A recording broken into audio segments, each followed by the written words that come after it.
হ্যাঁ বন্ধুরা, তো ফাইনালি আমার আজকে পুজোর দিনে মানে আমাদের মিলনভূমে আজিওর যে পার্সেলটা সেটা আসলো। ভাবতে পারিনি আজকে আসবে। তো এখন খুলি দেখি কেমন আসছে জিনিসটা। জুম করে এখন সামনে, এগুলো বলতে হয় সামনে আনতে হয়। খুব তাড়াহুড়া করে খুলতেছি, আমার এখন বেরোইতে হবে, আবার এখান থেকে বেরোবো। মানে জিনিসপত্র আবার কিনতে হবে, মিষ্টি ফিষ্টি কিনতে হবে। এখন কিচ্ছু কেনা হয়নি, কিন্তু আজিওর প্যাকেটটা কিন্তু খুব সুন্দর আসছে। প্রথমে এই প্যাকেটটা দিল, জিনিস কই? এই যে জন্মকুণ্ডলী এখানে কিছু আছে, বৌদি আবার এতগুলা বিল।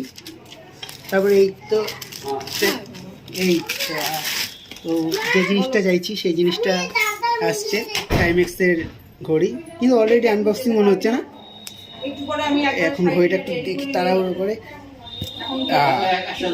আর হচ্ছে এটা হচ্ছে তো সোজাবাস করি, এটা হচ্ছে ঘড়ি। এই ঘড়িটা অনলাইনে অর্ডার দিয়েছিলাম, এটা আজকে আসলো। থ্যাংকস।